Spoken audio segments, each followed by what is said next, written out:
ላዕለዋይ ሃይማኖታዊ መራሒ ኢራን አያቱላህ ዓሊ ኻሜኒ ኣሜሪካ ኣብ ከባቢ ኢራን ሓይላት ሕይለሉ ኣብ ዘላ እዋን ኣብ ልዕሊ ሃገሩ ዝግበር ዝኾነ ይኹን መጥቃዕቲ ዞባዊ ግጭት ከም ዘልዕል ኣጠንቂቑ ኣሜሪካውያን ኩናት እንተጀሚሮም ኣብዚ ሎሚ ግዜ ዞባዊ ኩናት ከም ዝኸውን ክፈልጡ ኣለዎም ክብል ንመንግስታዊ ማዕከን ዜና ሃገሩ ታስኒም ሓቢሩ። ዶናልድ ትራምፕ ኣቐዲሙ ኢራን ኣብ ዕቱብ ዘተ ከም ዘላ ብምግላጽ ናብ ቅቡል ነገር ክበጽሕ ዘለዎ ተስፋ ክገልጽ እንከሎ ሚኒስትር ጉዳያት ወጻኢ ኢራን ዓባስ ኣርጋጭ ድማ ንሲኤንኤን ኣብ ዝሃቦ መግለጺ ሃገሩ ኢራን ብዛዕባ ውዕል ኒኩለሳዊ መደባት ኣብ ሰማዕ ክትበጽሕ ከም እትኽእል ርእሰ ተኣማንነት ከም ዘለዎ ገሊጹ። ትራምፕ ኣብቲ ኢራን ኣብ ምዕባል ኒኩለር ዘለዋ መደባት ከምኡውን ኣብ ልዕሊ ተቃወምቲ መንግስቲ ደብዳብ ብምግባራት ጣልቃ ክኣቱ ምዃኑ ኣፈራሪሑ እዩ። እቲ ዝሕዝን ግን ንኣሜሪካ ከም መሻርክቲ ዘተ ዝነበረና እምነት ኣጥፊና ኢና ዝበለ ሚኒስትር ወጻኢ ጉዳያት ኢራን ዓባስ ኣርጋቺ ብመንገዲ ፈተውቲ ሃገራት ምስ ኣሜሪካ ፍረ ዘለዎ ዝርብ ንምክያድ ይመቻቻእ ከም ዘሎ ግን ወሲኹ ይገልጽ። ላዕለዋይ በዓል ስልጣን ጸጥታ ኢራን ዓሊ ላርጃኒ ምስ ኣሜሪካ ዘተ ንምክያድ ዝግበር ዘሎ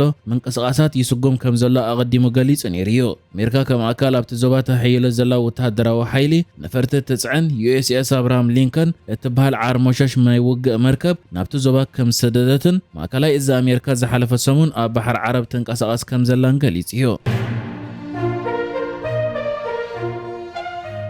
ግዚያዊ ምሕዳር ክልል ትግራይ ኣብ ዝሓለፈ ሰሙን ኣብ ዝተፈላለዩ ከባቢታት እቲ ክልል ምስ ሓይልታት ፌደራል ዘጋጠመ ወተሃደራዊ ጎንፂ ምንባሩ ኣረጋጊጹ። እቲ ምምሕዳር ብሰንበት ኣማስዩ ብወግዓዊ ገጽ ናይ ፌስቡክ ገይሩ ኣብ ዘርግሖ ሓበሬታ እቲ ግጭት መሰረታዊ ሕቶ ትግራይ ዘላቒ ፍታሕ ብዘይምርካቡ ዘጋጠመን ክፍጠር ዘይግብኦን ነይሩ ክብል ተዛሪቡሎ። ኣብቲ ዝሓለፈ ሰሙን ኣብ መንጎ ሓይልታት ጸጥታ መንግስቲ ኢትዮጵያን ሓይልታት ትግራይን ጎንፅታት ኣብ ዝተኻየዱ ካብ ዲፕሎማስኛታትን ምንጭታት ድሕነትን ዝተረኽቡ ሓበሬታታት ክገልጹ ቀንዮም እዮም። እዚ ብቆንዶ ኣብ ዞባ ሰሜን ምዕራብ ትግራይ ኣብ ዝርከብ ጸለምቲ ዝበሃል ከባቢ ኣብ ዝርከባ ከባቢታት ማይ ዳጉሻ፣ ማይ ጫራን ካልኦትን ብኸበድቲ ኣጽዋር ተሰነየ ውግእ ከም ዝተረኣየ ጸብጻባት የመልክቱ። እቲ ረጽሚ ንክልላት ትግራይን ኣምሓራን ኣብ ዘሳሕብ ዘሎ ከባቢታት ዘጋጠመ ኮይኑ ሓደ ምንጭ ድሕነት እቲ ኩነታት እናበኣሰ ይኸይድ ከም ዘሎ ገሊጹ እዩ። ፕሬዝደንት ግዚያዊ ምሕዳር ክልል ትግራይ ሌተናንት ጀነራል ታደሰ ወረደ ሂቡ ኣብ ዘሎ መግለጺ ግን ሓይልታት ትግራይ ቅድሚ 2 ዓመት ኣብ ዝወጸ መደብ ምምላስ ተመዛበልትን ምምሕዳርን እቲ ከባቢ ኣብ ግምት ብምእታው እቲ መደብ ንምትግባር ዝነበረ ኩነታት ኣጀንዳ ኮይኑ ክመዓራረየሉ ነገር ንምፍጣር ዝዓለመ ነይሩ ኢሉ። ንሱ ወሲኹ ዝተወሰነ ሓይሊ ክሰግር ተወሲኑ ናብ ላዕላይ ጸለምቲ ገጽ ንእሽተውን ናብ ታሕታይ ጸለምቲ ገጽ ምንቅስቓስ ንምግባር ስለዚ እቲ ኣጀንዳ ከም ብሓድሽ ንኽልዓል ናይ ምግባር እምበር ናይ ውግእ ምንቅስቓስ ኣይነበረን ክብል ተዛሪቡሎ። ምምሕዳሩ ነዚ ውሳነ ዝደረኽዎ ምኽንያት ከብርህ እንከሎ ድማ ብሰንኪ ቅድሚ 3 ዓመት ደው ዝበለ ኩናት ትግራይ ዝተመዛበሉ ነበርቲ ናብ መረቦቶም ዘይምምላሶም ኣብቲ ከባቢ ዝነብሩ ዘለው ብቋንቋ ኣምሓርኛ ክመሃሩ ይግደዱ በምህላዎምን ናብ ትምህርቲ ክምለሱ ዘይክእሉ ምህላዎምን ከምኡን ግዝኣታዊ ምሕዳር ትክልል ናብ ንቡር ዘይምምላሱን ኢሉ። ኣብ ሕዳር 2022 ኣብ መንጎ መራሒ ትግራይን መንግስቲ ፌደራልን ኣብ ርእሰ ከተማ ደቡብ ኣፍሪካ ፕሪቶሪያ ብዝተበጽሐ ስምምዕ እቲ ሽዑ ዝነበረ ኩናት ደው ከም ዝበለ ይዝከር። እቲ ዝሰፍሐ ምፍንቓል ዝተረኣዮ ዞባ ምዕራብ ትግራይ ኮይኑ ኣብቲ ኩናት ኣብ ጎኒ ሰራዊት ምክልኻል ኢትዮጵያ ዝተሰለፉ ሓይልታት ኣምሓራ ነቲ ቦታ ተቆጻጺሮሞ እቲ ሰፊሕን ልሙዕን ዞባ ሙሉ በሙሉ ኣብ ትሕቲ ምሕዳር ክልል ኣምሓራ የእትዮም እዮም። ምዕራብ ትግራይ ካብቶም መንግስቲ ክልል ኣምሓራ ሕቶ ይግባእነት ዘልዕለሎም ከባቢታት ትግራይ ሓደ ኮይኑ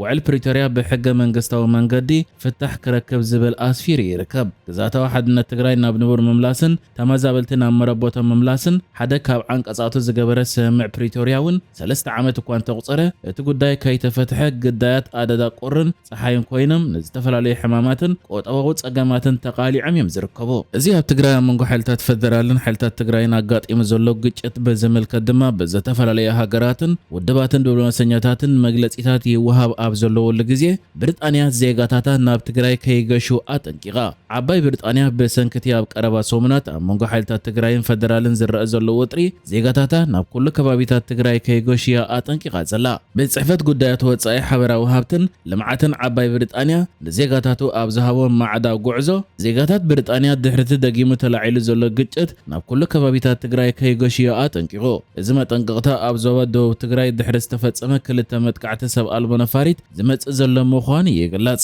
ብሰንኪት መጥቃዕቲ ሓደ መራሒ መኪና ጽዕነት ከም ዝተቐትለ ጸብጻባት የመልክቱ። ብተወሳኺ ምስቲ ኣጋጢሙ ዘሎ ኩነታት ብዝተሓሓዝ መንገዲ ኣየር ኢትዮጵያ ካብን ናብን ከተማታት ትግራይ ዘካይዶ ዝነበረ በረራታት ሶኒ 2 ለካቲቱን ን5 መዓልቱ ደው ከም ዝበለ ካብቲ ቦታ ዝተረኽበ ሓበሬታ የመልክት። መንገዲ ኣየር ኢትዮጵያ በረራታቱ ናብ ትግራይ ካብ ዝሓለፈ ሰሙን ጀሚሩ ይደው ኣቢሉ ዘሎ እቲ ሓበሬታ መስራዝ በረራ ናብ ጋያሾ ብዝበጽሐ ናይ ጽሑፍ መልእኽቲ ቴሌፎን ኮይኑ ካብቲ መንገዲ ኣየር ይኹን ዝምልከቶም ሰበስልጣን ብወግዕ ዝተዋሃበ ሓበሬታ የለን እቲ መንገዲ ኣየር መዓልታዊ ካብ ኣዲስ ኣበባ ናብ መቐለ ሑመራ ሽረ እንዳስላሴ ኣኽሱምን ብጠቕላላ ካብን ናብን እቲ ማዕርፎ ነፈርቲ ዝግበር ዝነበሩ 14 በረራታት ይደው ኣቢሉ ዘሎ ወገን ትግራይ ወፂ ኣብ ዘሎ መግለጺ ድማ እዚ ካብ መወዳእታ ዝሓለፈ ሰሙን ጀሚሩ ናብቲ ክልል ዝተገብረ መቆራጽ በረራታት መንገዲ ኣየር ኢትዮጵያ ምትውጓል ኣገልግሎት ባንክን ካልኦትን ንኽፍትሑ ናብ መንግስቲ ፌደራል ሕቶ ከም ዘቕረበ ተገሊጹ ኣሎ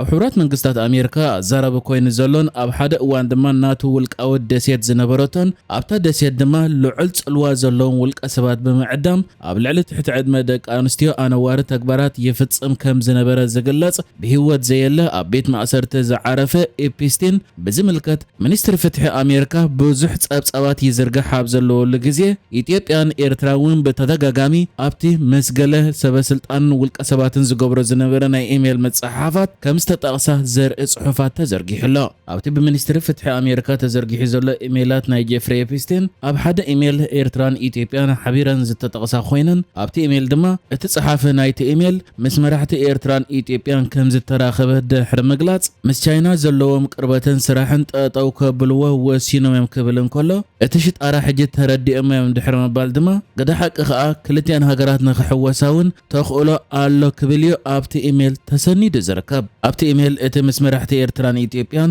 ተዘራሪበ ዝብል ጄፍሪ ኤፕስቲን ኮይኑ ምስ ቻይና ንኸይሰርሑን እቲ ሽጣራ ድማ ተረዲኦም እዮም ዝበለውን ንሱ እዩ ጄፍሪ ኤፕስቲን ብጀካ ምስ መራሕቲ ኤርትራን ኢትዮጵያን ምስ ብዙሓት ፖለቲከኛታት ቢልዮነራትን ጸለውቲ ውልቀ ሰባትን ዝገበረ ርክብ እውን ተዘርጊሑ ዘሎ ኮይኑ ክሳብ ክንደይ ልዑል ጽልዋ ከም ዝነበረ ከም ዘርኢ ዝብል ትንታነ ድማ ይወሃበሎ ብዛዕባ ኢትዮጵያ ድማ ብፍላይ ድማ ብዛዕባ እቲ ኣብ ኤርትራ መደበሩ ገይሩ ኣንጻር መንግስቲ ኢትዮጵያ ዝቃወም ዝነበረ በቲ ኣብዚ እዋን ሚኒስተር ትምህርቲ ኢትዮጵያ ዘሎ ብርሃን ነጋ ዝምራሕ ዝነበረ ጉንበት 7 ዝበሃል ተቃዋሚ ምንቅስቓስ ብዝምልከት ድማ ጄፍሪ ኤፕስቲን ብዛዕባ ብርሃን ነጋ ክዛረብ እንከሎ ብዛዕባ እቲ ኣብ ኤርትራ መደበር ገይሩ ኣንጻር መንግስቲ ኢትዮጵያ ዝቃወም ዝነበረ ጉጅለ ጉንበት 7 ብዝምልከት ብዛዕባ ምወላ ድማ ኢት ከም ዝነበረ በዘር መልክዕ ኣብ ሓደ ኢሜል ብዛዕባ ምወላ ናይ መንግስቲ ኢትዮጵያ ናይ ዝቃወም ጉጅለ ተዘራሪቡ ይዝርከብ እቲ ኣብ ናይ ጄፍሪ ኤፕስቲን ኢሜላት ብዛዕባ ምሕዋስ ኤርትራን ኢትዮጵያን ተኽእሎ ኣሎ ዝበለሉን ምስ መራሕቲ ክልቲኦም ሃገራት ተዘራሪበ ምስ ቻይና ዘለዎም ርክባት ከቋርጹ ተሰማሚዖም እዮም ዝበለሉ ድማ ቀዳማይ ሚኒስትር ኢትዮጵያ አብይ አሕመድ ናብ ስልጣን ድሕሪ ምምጽኡ መንጎ ኤርትራን ኢትዮጵያን ናይ ሰላም ሃዋህው ክፍጠር ጀሚሩ ላብ ዝነበረሉ እዋን ወርሒ 7 2018 እዩ ንሕጂ ዝተዳለወ ዜናታት እዚ ነይሩ በካለ ክሳብ ንራኸብ ሰላም ንዓኹም